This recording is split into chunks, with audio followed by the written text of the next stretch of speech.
Christmas Carol. Stave 1, Marley's Ghost. Marley was dead to begin with. There's no doubt whatever about that. The register of his burial was signed by the clergyman, the clerk, and the undertaker, and the chief mourner. Scrooge signed it. And Scrooge's name was good upon change for anything he chose to put his hand to. Old Marley was as dead as a doornail. Mind, I don't mind to say that I know, of my own knowledge, what there is particularly dead about a doornail. I might have been inclined myself to regard a coffin nail as the deadest piece of ironmongery in the trade. But the wisdom of our ancestors is in the simile, and my unhallowed hand shall not disturb it, or the country's done for. You will therefore permit me to repeat emphatically that Marley was as dead as a doornail. Scrooge knew he was dead? Of course he did. How could it be otherwise? Scrooge and he were partners for I don't know how many years. Scrooge was his sole executor, his sole administrator, his sole assign, his sole residuary legatee, his sole friend and sole mourner. And even Scrooge was not so dreadfully cut up by the sad event, but that he was an excellent man of business on the very day of the funeral, and solemnized it with an undoubted bargain. The mention of Marley's funeral brings me back to the point I started from. There is no doubt that Marley was dead. This must be distinctly understood, or nothing wonderful can come of the story I am about to relate. If we were not perfectly convinced that Hamlet's father died before the play began, there would be nothing more remarkable in his taking a stroll at night in an easterly wind upon his own ramparts than there would be in any other middle-aged gentleman rashly turning out after dark in a breezy spot, say St. Peter's churchyard, for instance, literally to astonish his son's weak mind.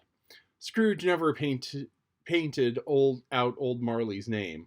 There it stood years afterward above the warehouse door. Scrooge and Marley. The firm was known as Scrooge and Marley. Sometimes people new to the business called Scrooge, and sometimes Marley, but he answered to both names. It was all the same to him. Oh, but he was a tight-fisted hand at the grindstone, Scrooge.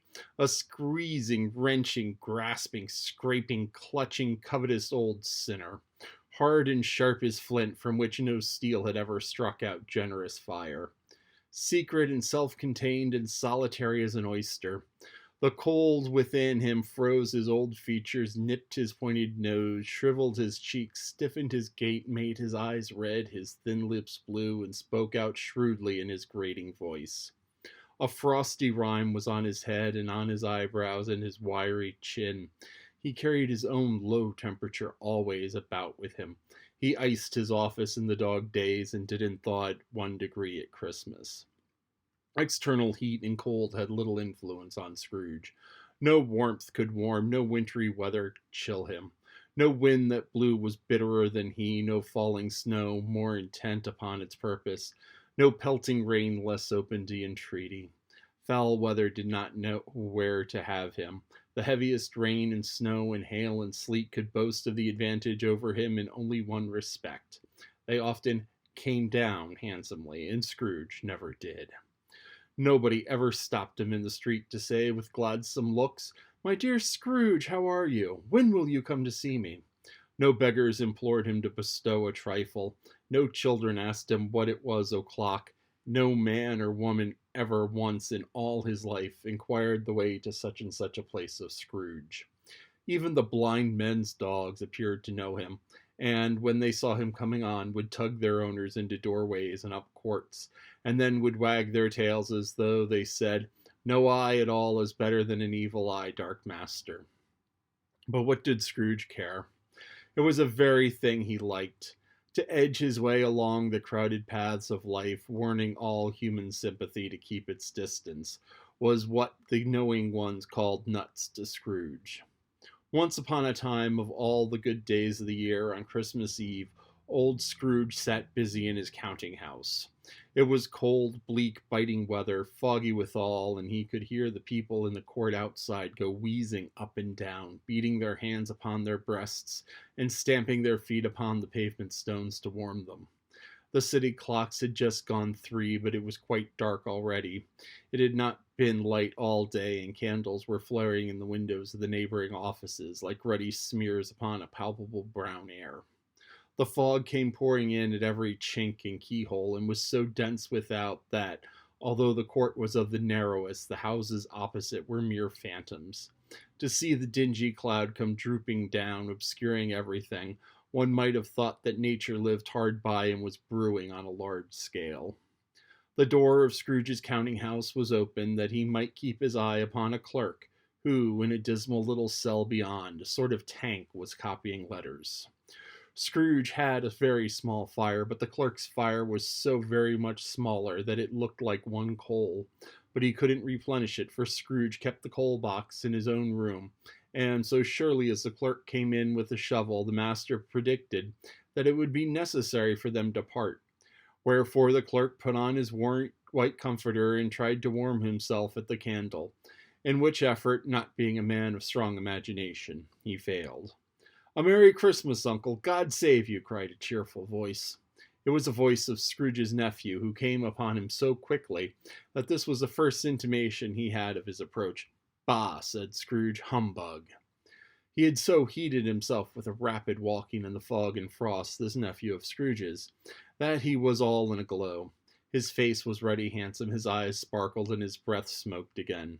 "Christmas a humbug, Uncle?" said Scrooge's nephew. "You don't mean that, I'm sure." "I do," said Scrooge. "Merry Christmas? What right have you to be merry? What reason have you to be merry? You're poor enough." "Come, then," returned the nephew gaily, "what right have you to be so dismal? What reason have you to be so morose? You're rich enough." Scrooge, having no better answer ready on the spur of the moment, said "Bah!" again, and followed it up with "Humbug." "Don't be cross, Uncle," said the nephew. "What else can I be?" returned the uncle, "when I live in such a world of fools as this? Merry Christmas! Out upon Merry Christmas! What's Christmas time to you but a time for paying bills without money, a time for finding yourself a year older and not an hour richer, a time for balancing your books and having every item in 'em through a round dozen of months presented dead against you?" "If I could work my will," said Scrooge indignantly, "every idiot who goes about with Merry Christmas on his lips should be boiled with his own pudding and buried with a stake of holly through his heart. He should." "Uncle!" pleaded the nephew. "Nephew!" returned his uncle sternly. "Keep Christmas in your own way, and let me keep it in mine." "Keep it," repeated Scrooge's nephew, "but you don't keep it." "Let me leave it alone, then," said Scrooge. "Much good it may do you, much good it has ever done you." "There are many things which I might have derived good, but which I have not profited, I dare say," returned the nephew. "Christmas among the rest. But I'm sure I have always thought of Christmas time when it has come around, apart from the veneration due to its sacred name and origin, if anything belonging to it can be apart from that, as a good time, a kind, forgiving, charitable, pleasant time, the only time I know of in the long calendar of the year, when men and women seem by one consent to open their shut-up hearts freely, and to think of the people below them as if they really were fellow passengers to the grave, and not only another race of creatures bound on other journeys. And therefore, Uncle, though it has never put a scrap of gold or silver in my pocket, I believe it has done good, and will do me good, and I say God bless it." The clerk in the tank involuntarily applauded. Becoming immediately sensible of the impropriety, he poked the fire and extinguished the last frail spark forever. "Let me hear another sound from you," said Scrooge, "and you'll keep your Christmas by losing your situation. You're quite a powerful speaker, sir," he added, turning to his nephew. "I wonder you don't go into Parliament. Don't be angry, Uncle. Come, dine with us tomorrow." Scrooge said that he would see him. Yes, indeed, he did. He went the whole length of the expression, and said that he would see him in that extremity first. "But why?" cried Scrooge's nephew. "Why?" "Why did you get married?" asked Scrooge. "Because I fell in love." "Because you fell in love?" growled Scrooge, as if that were the only thing in the world more ridiculous than a Merry Christmas. "Good afternoon." "Nay, Uncle, but you never came to see me before that happened. Why give it a reason for not coming now?" "Good afternoon," said Scrooge. "I want nothing from you. I ask nothing of you. Why cannot we be friends?" "Good afternoon," said Scrooge. "I'm sorry, with all my heart, to find you so resolute. We have never had any quarrel to which I have been a party, but I have made a trial and homage at Christmas, and I'll keep my Christmas humor to the last. So, a Merry Christmas, Uncle. "Good afternoon," said Scrooge, "and a happy new year." "Good afternoon," said Scrooge. His nephew left the room without an angry word notwithstanding. He stopped at the outer door to bestow the greetings of the season on the clerk, who, cold as he was warmer than Scrooge, for he returned them cordially. "There's another fellow," muttered Scrooge, who overheard him. "My clerk, with 15 shillings a week, and his wife and family talking about a Merry Christmas. I'll retire to Bedlam." This lunatic, in letting Scrooge's nephew out, had let 2 other people in. They were portly gentlemen, pleasant to behold, and now stood with their hats off in Scrooge's office. They had books and papers in their hands and bowed to him. "Scrooge and Marley's, I believe," said one of the gentlemen, referring to his list. "Have I the pleasure of addressing Mr. Scrooge or Mr. Marley?" "Mr. Marley has been dead these 7 years," Scrooge replied. "He died 7 years ago this very night." "We have no doubt his liberality is well represented by his surviving partner," said the gentleman, presenting his credentials. It certainly was, for they had been 2 kindred spirits. The ominous word liberality. Scrooge frowned and shook his head and handed the credentials back. "At this festive season of the year, Mr. Scrooge," said the gentleman, taking up a pen, "it is more than usually desirable that we should make some slight provision for the poor and destitute, who suffer greatly at the present time. Many thousands are in want of common necessities. Hundreds of thousands are in want of common comforts, sir." "Are there no prisons?" asked Scrooge. "Plenty of prisons," said the gentleman, laying down the pen again. "And the Union workhouses?" demanded Scrooge. "Are they still in operation?" "They are, still," returned the gentleman. "I wish I could say they were not." "The treadmill and the poor law are in full vigor, then?" said Scrooge. "Both very busy, sir." "Oh, I was afraid, from what you had said at first, that something had occurred to stop them in their useful course," said Scrooge. "I'm very glad to hear it." "Under the impression that they scarcely furnish Christian cheer of mind or body to the multitude," returned the gentleman. "A few of us are endeavoring to raise a fund to buy the poor some meat and drink and means of warmth. We choose this time because it is a time of all others when want is keenly felt and abundance rejoices. What shall I put you down for?" "Nothing," Scrooge replied. "You wish to remain anonymous?" "I wish to be left alone," said Scrooge. "Since you ask me what I wish, gentlemen, that is my answer. I don't make merry myself at Christmas, and I can't afford to make idle people merry. I help to support the establishments I have mentioned. They cost enough, and those who are badly off must go there. Many can't go there, and many would rather die." "If they would rather die," said Scrooge, "they'd better do it, and decrease the surplus population. Besides, excuse me, I don't know that." "But you might know it," observed the gentleman. "It's not my business," Scrooge returned. "It's enough for a man to understand his own business and not to interfere with other people's. Mine occupies me constantly. Good afternoon, gentlemen." Seeing clearly that it would be useless to pursue their point, the gentleman withdrew. Scrooge resumed his labors with an improved opinion of himself, and a more facetious temper than was usual with him. Meanwhile, the fog and darkness thickened so that people ran about with flaring lamps, proffering their services to go before horses and carriages and conduct them on their way. The ancient tower of a church, whose gruff old bell was always peeping slyly down at Scrooge out of a Gothic window in the wall, became invisible, and struck the hours and quarters out in the clouds, with tremulous vibrations afterwards, as if the teeth were chattering in frozen head up there. The cold became intense. In the main street, at the corner of the court, some laborers were repairing the gas pipes, and had lighted a great fire in a brazier, round which a party of ragged men and old boys were gathered, warming their hands and winking their eyes before the blaze in rapture. The water plug, being left in solitude, its overflowing, suddenly congealed, and turned into misanthropic ice. The brightness of the shops, where holly sprigs and berries crackled in the lamp heat of the windows, made pale faces ruddy as they passed. Poulterers' and grocers' trade became a splendid joke, a glorious pageant, with which it was next to impossible to believe that such dull principles as bargain and sale had anything to do. The Lord Mayor, in the stronghold of the mighty mansion house, gave orders to his 50 cooks and butlers to keep Christmas as a Lord Mayor's household should, and even the little tailor, whom he had fined 5 shillings on the previous Monday for being drunk and bloodthirsty in the streets, stirred up tomorrow's pudding in his garret, with his lean wife and baby sallied out to buy the beef. foggier yet and colder, piercing, searching, biting cold. If the old St. Dunstan had but nipped the evil spirit's nose with a touch of weather such as that, instead of using his familiar weapons, then indeed he would have roared to lusty purpose. The owner of one scant nose, gnawed and mumbled by the hungry cold as bones are gnawed by dogs, stooped down at Scrooge's keyhole to regale him with a Christmas carol.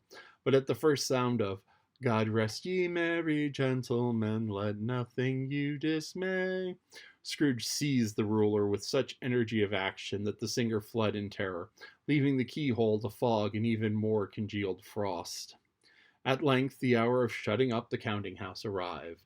With an ill will, Scrooge dismounted from his stool and tacitly admitted the fact to the expecting clerk in the tank, who instantly snuffed his candle out and put on his hat.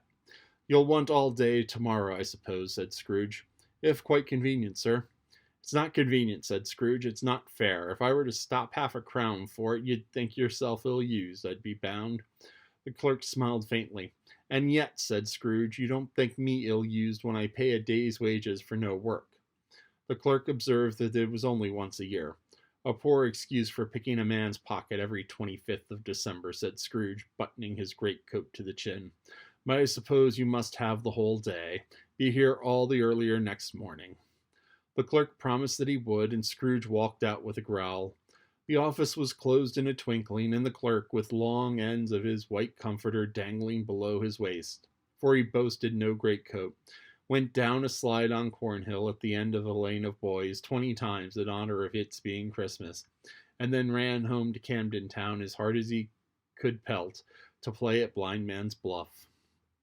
Scrooge took his melancholy dinner in his usual melancholy tavern, and, having read all the newspapers and beguiled the rest of the evening with his banker's book, went home to bed. He lived in chambers which had once belonged to his deceased partners. They were a gloomy suite of rooms in a lowering pile of building up a yard, where it had so little business to be that no one could scarcely help fancying it must have run there when it was a young house, playing at hide-and-seek with other houses, and have forgotten its way out again.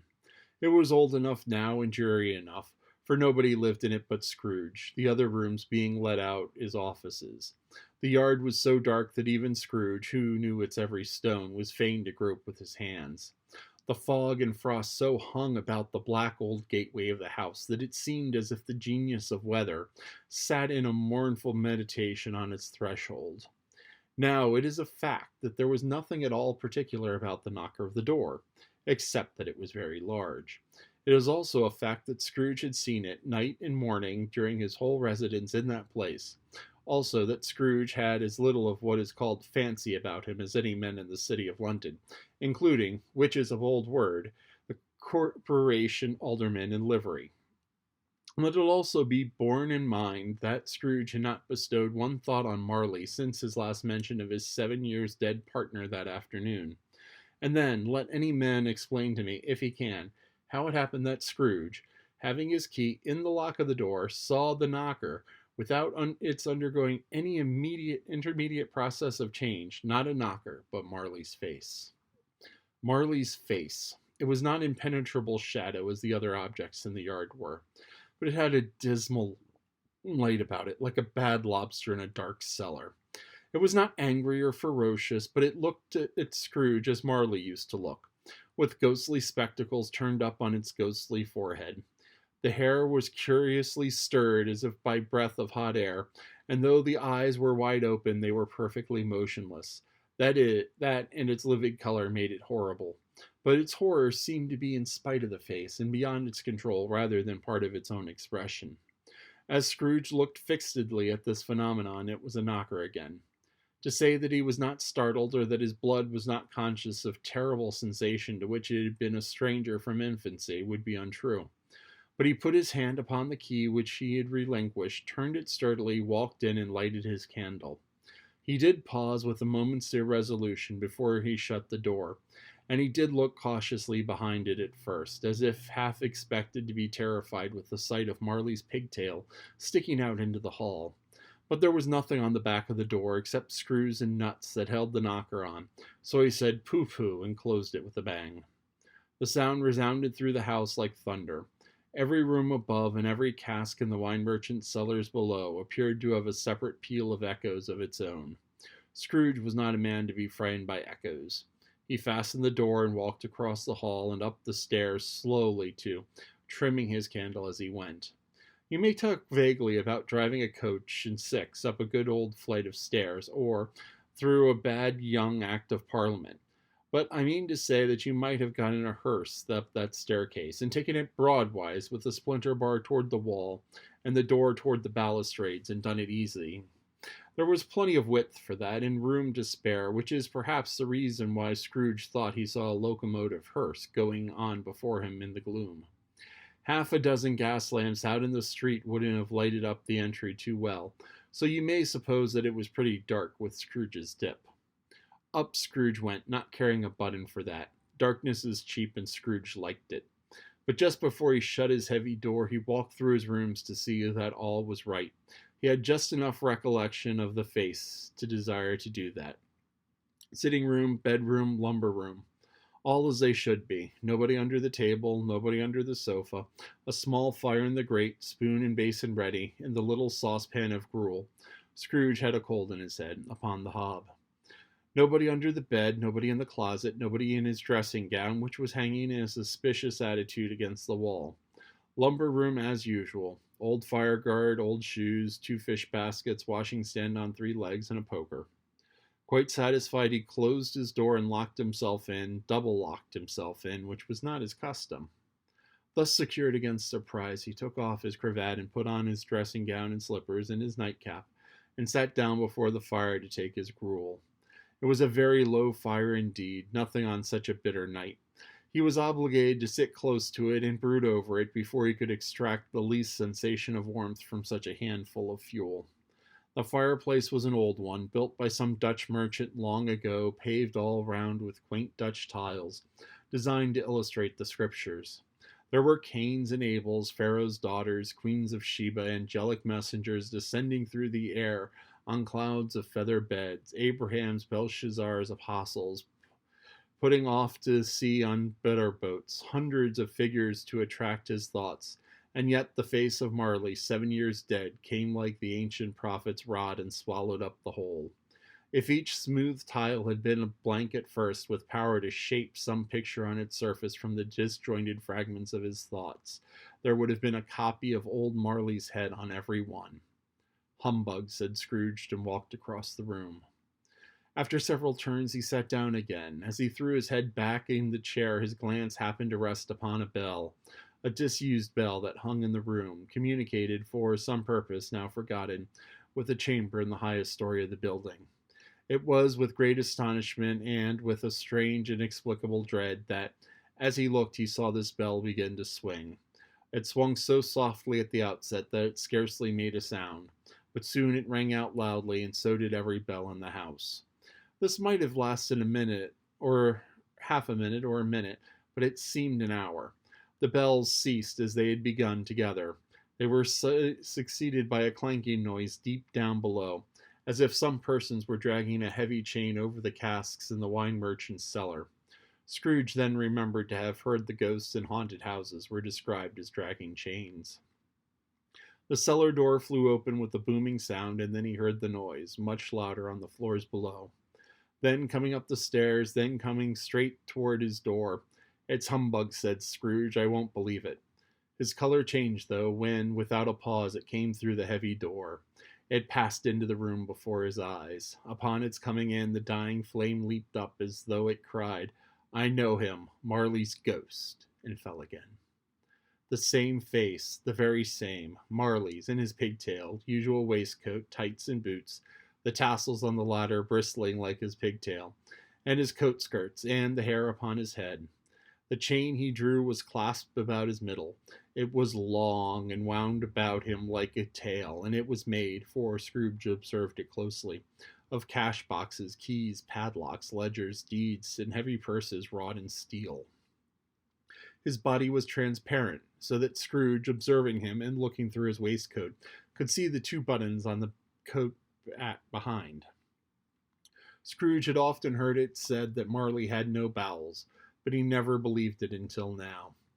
No, nor did he believe it even now, though he had looked the phantom through and through and saw it standing before him, though he felt the chilling influence of its death-cold eyes and marked the very texture of the folded handkerchief bound about its head and chin, which wrapper he had not observed before. He was still incredulous and fought against his senses.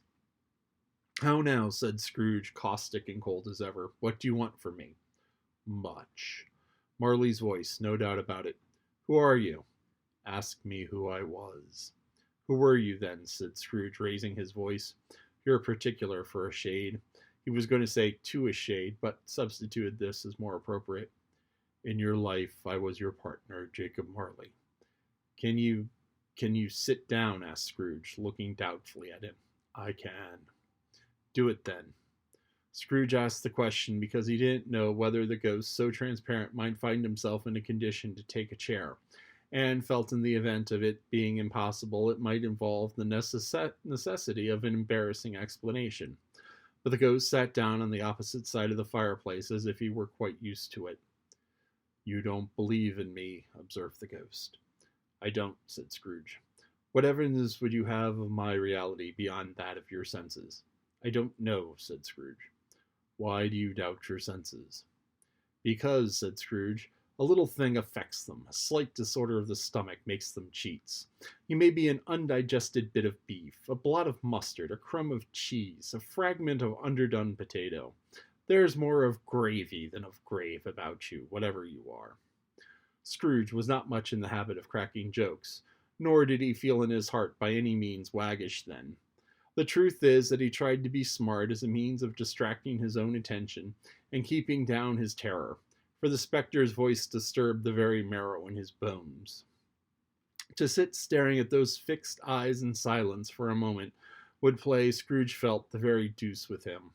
There was something very awful, too, in the spectre's being provided with an infernal atmosphere of its own. Scrooge could not feel it himself, but it was clearly the case, for though the ghost sat perfectly motionless, his hair, skirts, and tassels were still agitated as by the hot vapor from an oven. "You see this toothpick," said Scrooge, returning quickly to the charge, for the reason just assigned, and wishing, though it were only for a second, to divert the vision's stony gaze from himself. "I do," replied the ghost. "But you're not looking at it," said Scrooge. "But I see it," said the ghost, notwithstanding. "Well," returned Scrooge, "I have but to swallow it, and be for the rest of my days persecuted by a legion of goblins, all my own creation. Humbug, I tell you, humbug." At this the spirit raised a frightful cry and shook his chain with such a dismal and appalling noise that Scrooge held upon tight to his chair to save himself from falling in a swoon. But how much greater was his horror when, the phantom, taking off the bandage around his head, as if it were too warm to wear indoors, his lower jaw dropped down upon his breast. Scrooge fell upon his knees and clasped his hands before his face. "Mercy," he said, "dreadful apparition, why do you trouble me?" "Man of the worldly mind," replied the ghost, "do you believe in me or not?" "I do," said Scrooge. "I must. But why do spirits walk the earth, and why do they come to me?" "It is required of every man," the ghost returned, "that the spirit within him should walk abroad among his fellow men, and travel far and wide, and if that spirit goes not forth in life, it is condemned to do so after death. It is doomed to wander through the world, and oh, woe is me, and witness what it cannot share, but might have shared on earth and turned to happiness." Again the spectre raised a cry and shook his chain and wrung his shadowy hands.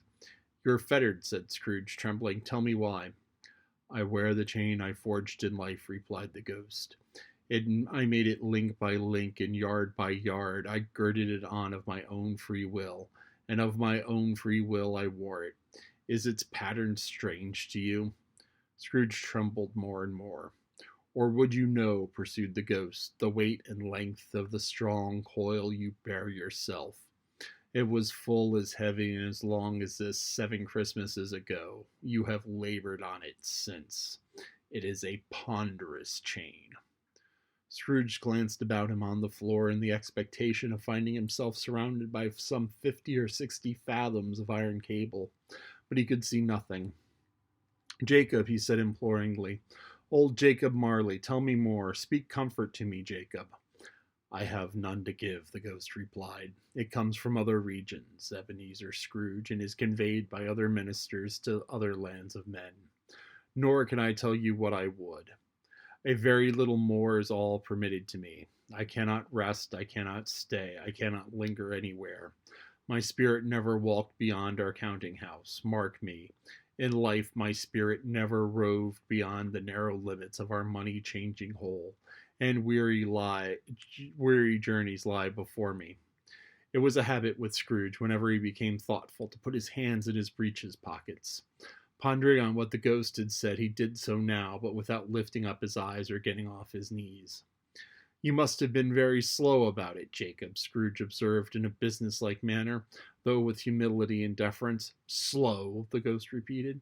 7 years dead, mused Scrooge, and traveling all the time. The whole time, said the ghost.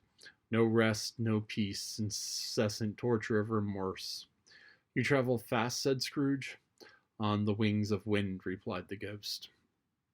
You might have gotten over a great quantity of ground in 7 years, said Scrooge. The ghost, on hearing this, set up another cry and clanked his chain so hideously that the dead silence of the night, the ward might have just been justified in indicting it for a nuisance. "O captive, bound in double iron," cried the phantom, "not to know the ages of incessant labor by immortal creatures, for this earth must pass into eternity before the good of which it is acceptable is all developed. Not to know that any Christian spirit working kindly in its little sphere, whatever it may be, will find its mortal life too short for its vast means of usefulness. Not to know that no space of regret can make amends for one's life's opportunities misused.